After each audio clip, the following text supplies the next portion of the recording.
Pada tahun tersebut, yang merupakan tahun 1949, setelah menghadapi konflik selama 4 tahun dan tekanan dari komunitas internasional yang semakin meningkat, pemerintah Belanda akhirnya mengakui kemerdekaan bekas jajahan mereka, Indonesia. Ini menandai akhir dari 350 tahun pemerintahan Belanda di Nusantara.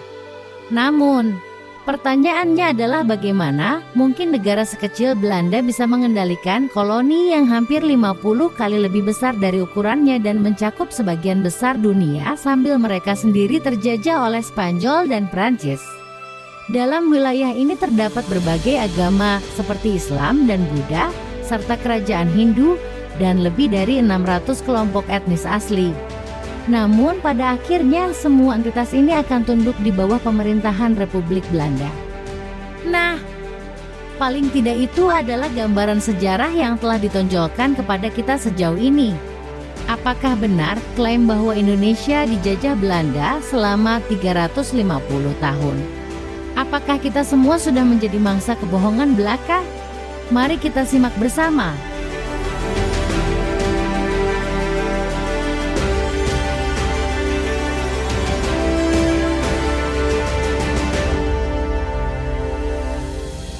Setelah menyatakan kemerdekaannya pada tahun 1581,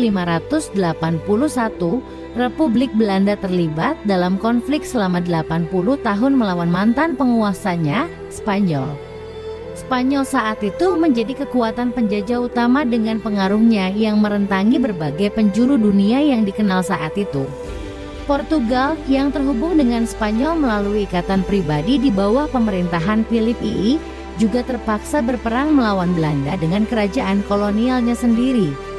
Negara yang berusaha melarikan diri memiliki kekuatan angkatan laut yang mampu menantang armada dari Spanyol dan Portugal.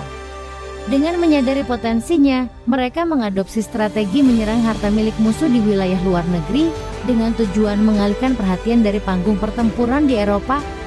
Kedua bangsa Spanyol dan Portugal secara tegas mendirikan pos-pos perdagangan di Kepulauan Indonesia, yaitu masing-masing di kota pelabuhan Melaka dan Filipina.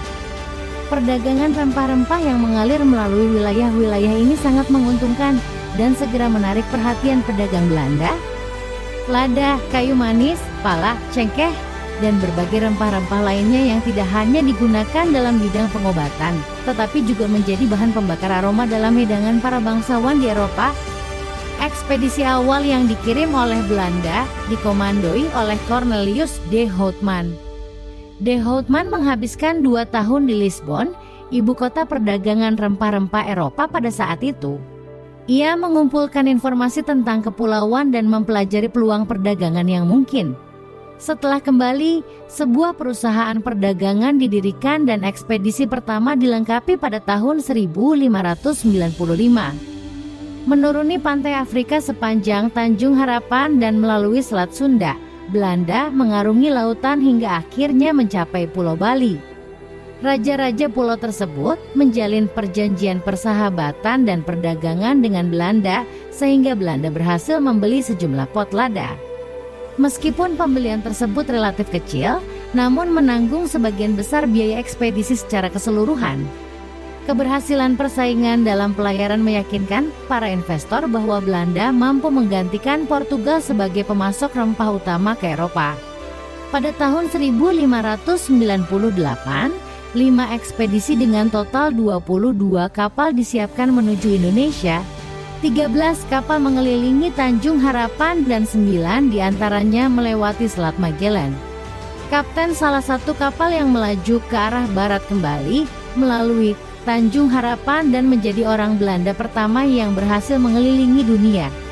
Di bawah komando Jacob van Neck, ekspedisi Belanda kedua berjumlah 8 kapal tiba di Pelabuhan Bantam. Saat itu, penduduk Bantam yang berseberangan dengan kehadiran Portugis menyambut Belanda dengan tangan terbuka dan menjalankan perdagangan dengan senang hati. Sebagai hasilnya 4 kapal penuh dengan biji lada dikirim kembali. Sementara kapal-kapal lainnya diperdagangkan di sepanjang pantai utara Jawa seperti Pulau Banda dan Ternate.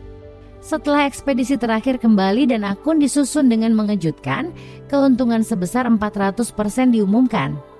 Pada tahun 1600, sebuah misi perdagangan di bawah pimpinan Stephen van der Hagen menyelesaikan perjanjian dengan penguasa Amboina.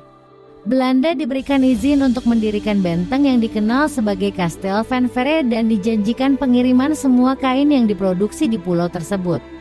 Peristiwa ini membentuk panduan untuk interaksi lebih lanjut dengan penduduk asli dan dapat dianggap sebagai titik awal dari kolonialisasi Belanda di Indonesia.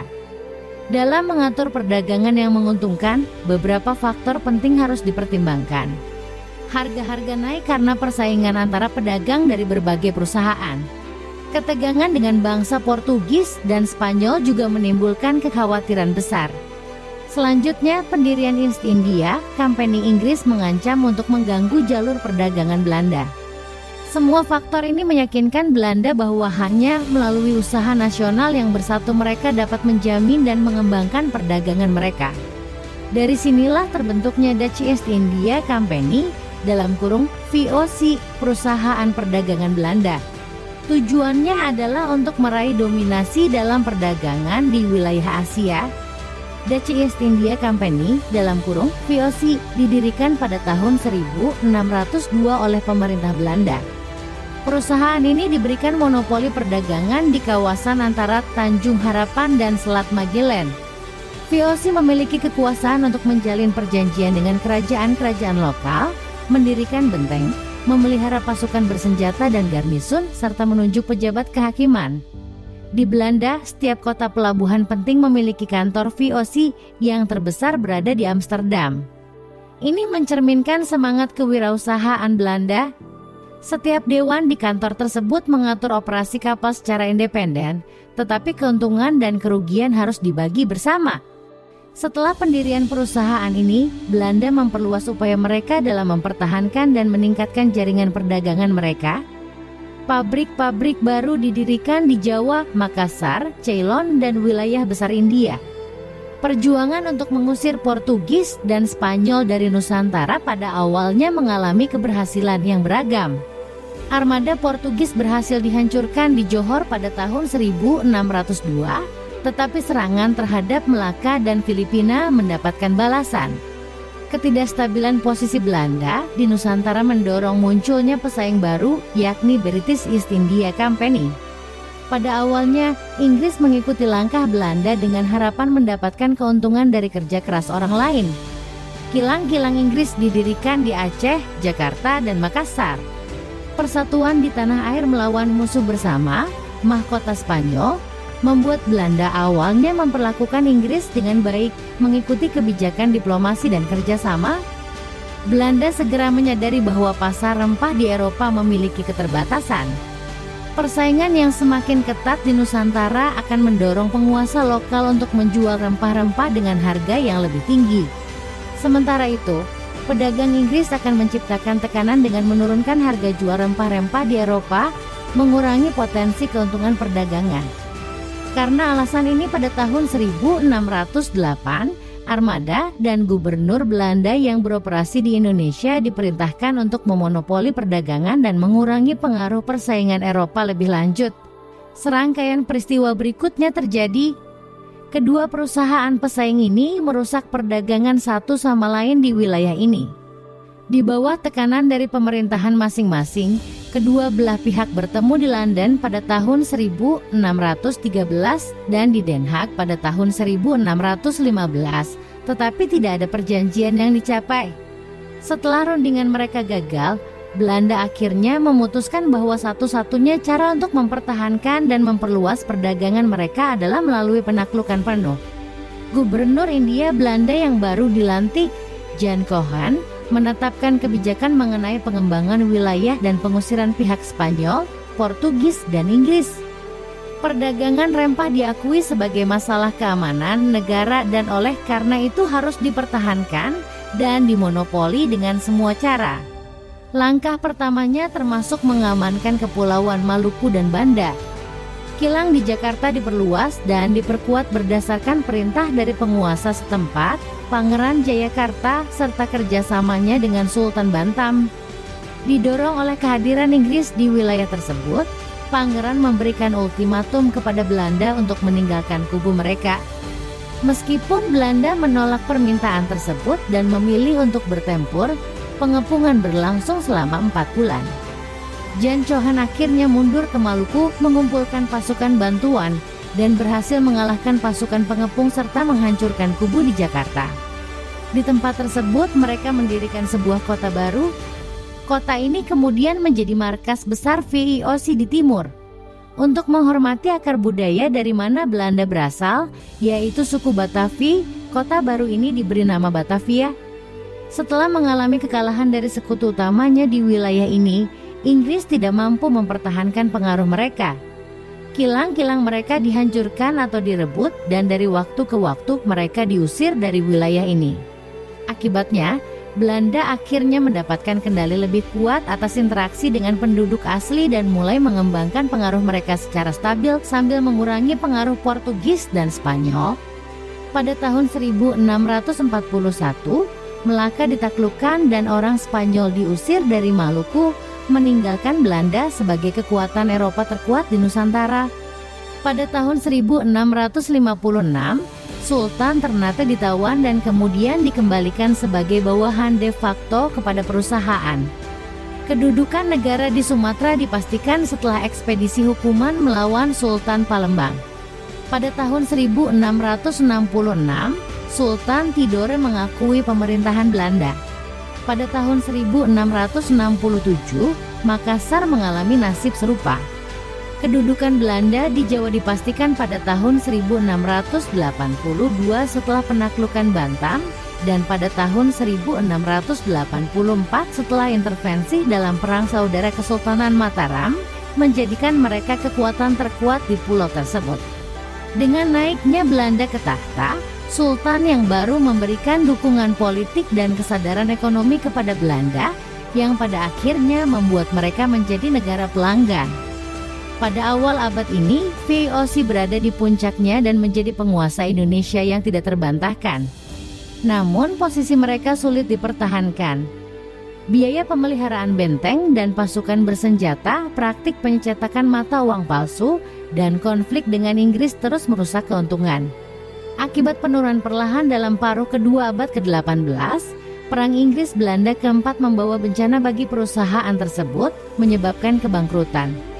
Setelah Belanda ditaklukkan oleh Prancis pada tahun 1795, VOC dinasionalisasi dan akhirnya dibubarkan pada tahun 1799. Pemerintahan Belanda berlangsung selama abad ke-19 dan paruh pertama abad ke-20, meskipun terganggu oleh penjajahan Jepang selama Perang Dunia II di Indonesia. Setelah kekalahan Jepang, Indonesia menyatakan kemerdekaannya pada tahun 1945 dan Belanda akhirnya mengakui kemerdekaan negara baru tersebut pada tahun 1949.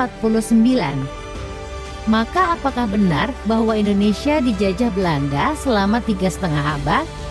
Sebenarnya tidak terlalu tepat. Soalnya, statement itu mengimplikasikan bahwa Indonesia sudah merupakan negara yang bersatu pada akhir tahun 1500-an atau awal tahun 1600-an. Namun, pada kenyataannya, tanah yang sekarang kita kenal sebagai Indonesia dikuasai banyak kerajaan yang tidak memiliki perasaan persaudaraan satu sama lain.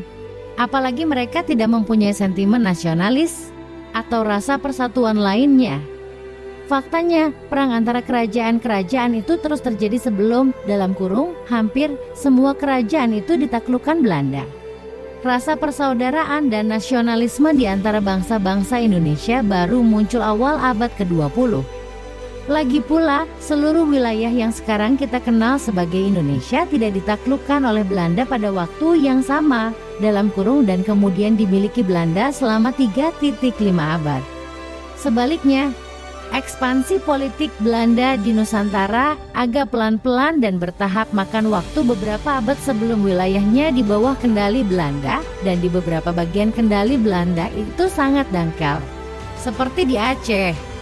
Faktanya, baru sekitar tahun 1930-an Belanda kurang lebih memiliki seluruh wilayah dengan perbatasan yang sekarang kita kenal sebagai Indonesia. Namun yang harus diakui bahwa beberapa bagian Nusantara memang dijajahi Belanda selama 3,5 abad, dalam kurung, misalnya Batavia atau Jakarta dan sebagian Maluku. Ada bagian lainnya yang dikuasai Belanda selama sekitar 2 abad, misalnya sebagian besar Pulau Jawa, tetapi sebagian besar Nusantara secara bertahap baru ditaklukkan selama abad ke-19 dan awal abad ke-20. Dan di banyak daerah tidak pernah ada penduduk asli yang melihat seorang Belanda. Kalau gitu, kok ada pandangan bahwa dalam kurung seluruh Indonesia dijajahi Belanda selama 3,5 abad? Jawabannya adalah politik, yang jadi jelas dari sinopsis di atas. Nasionalisme Indonesia dibentukkan oleh kesadaran para pemuda dan bangsa Indonesia yang beragam itu apapun latar belakangnya, etnisnya, budayanya atau agamanya, bahwa mereka memiliki satu musuh bersama-bersama, yaitu para penjajah Belanda. Justru karena memiliki satu musuh yang kuat ini, bangsa yang sangat beragam itu sempat bersatu menjadi bangsa Indonesia. Itu juga menjelaskan kenapa setelah musuhnya itu telah hilang pada tahun 1949 muncul periode kacau yang berkepanjangan dalam politik dan masyarakat Indonesia antara tahun 1949 dan 1967. Dengan musuhnya hilang, tiba-tiba semua perbedaan mendasar antara rakyat Indonesia muncul ke permukaan yang kemudian mengakibatkan pemberontakan. Contohnya PRRI di Sumatera dan Semesta di Sulawesi, panggilan untuk separatisme di Aceh dan Maluku, dan panggilan untuk mendirikan negara Islam dalam kurung Darul Islam. Hanya ketika sebuah rezim otoriter yang baru, yaitu Orde Baru Soeharto, mengambil kendali, kekacauan tersebut jadi hilang dalam kurung, dan sama seperti waktu penjajahan Belanda dengan mengorbankan hak asasi manusia. Maka demi kepentingan nasionalisme untuk menjaga kesatuan Indonesia, pemerintah Indonesia pas setelah kemerdekaan sengaja tidak menyebutkan misalnya dalam buku-buku sekolah bahwa daerah-daerah dan pulau-pulau masing-masing tidak memiliki sejarah yang sama dalam konteks penjajahan. Belanda juga punya cukup banyak alasan untuk menggambarkan sejarah kolonial yang berbeda dengan kenyataan. Soalnya Belanda selama beberapa dekade terakhir adalah salah satu negara yang menekankan pentingnya hak asasi manusia. Masalahnya sikap ini sangat tidak cocok dengan sejarah kolonialnya yang penuh dengan pelanggaran HAM di Nusantara dalam kurung beserta di Suriname. Oleh karena itu, kekerasan yang dilakukan dalam sejarah kolonialnya tidak disebutkan di buku-buku sekolah yang dibaca murid-murid Belanda di SMA. Sebaliknya, periode VOC justru digambarkan sebagai puncak kebanggaan nasional karena meskipun negara yang sangat kecil di Eropa, Belanda menjadi negara terkaya di dunia pada abad ke-17 zaman keemasan Belanda. Tidak hanya dalam hal perdagangan dan militer tetapi juga dalam hal seni dan sains. Namun pelanggaran HAM jarang disoroti. Juga penting untuk disebutkan bahwa makin banyak orang Belanda sadar akan sejarahnya yang penuh kekerasan dalam kurung termasuk perbudakan. Misalnya patung-patung di Belanda yang memuliakan orang-orang dari masa VOC dan masa kolonial seperti Jan Pieters Zo, On Coen dan J. B. Van Helst telah dibuang atau sangat dikritik oleh penduduk Belanda setempat. Kasus menarik lainnya adalah permintaan maaf yang dibuat oleh Duta Besar Belanda untuk Indonesia Gert de Zwaan pada tahun 2013. Dia meminta maaf atas ekses yang dilakukan oleh pasukan Belanda antara 1945 dan 1949. Ini agak luar biasa karena ini pertama kali penjabat Belanda minta maaf soal sejarah penjajahan. Namun, belum pernah Belanda meminta maaf atas semua peristiwa kekerasan yang terjadi sebelum 1945. Bahkan waktu Raja dan Ratu Belanda, Willem Alexander dan Maxima, mengunjungi Indonesia pada awal 2020. Willem Alexander dengan gagap meminta maaf atas kekerasan Belanda yang terjadi pada periode 1945-1949 bukan yang sebelum 1945. Kenapa Belanda menunggu lama sekali sebelum minta maaf soal kekerasan 1945 hingga 1949? Diasumsikan bahwa para pejabat Belanda tidak ingin meminta maaf karena dapat menyinggung perasaan para veteran Belanda yang mempertaruhkan nyawa mereka di Indonesia. demi negara mereka dan kerabat para prajurit Belanda yang meninggal pada periode 1945 hingga 1949 saat berperang demi negaranya. Bahkan, kemungkinan besar pemerintah Belanda takut akan konsekuensi keuangan kalau mengakui pelanggaran HAM lewat permintaan maaf. Terima kasih sekali sudah menonton. Jangan lupa untuk subscribe dan ketik tanda lonceng.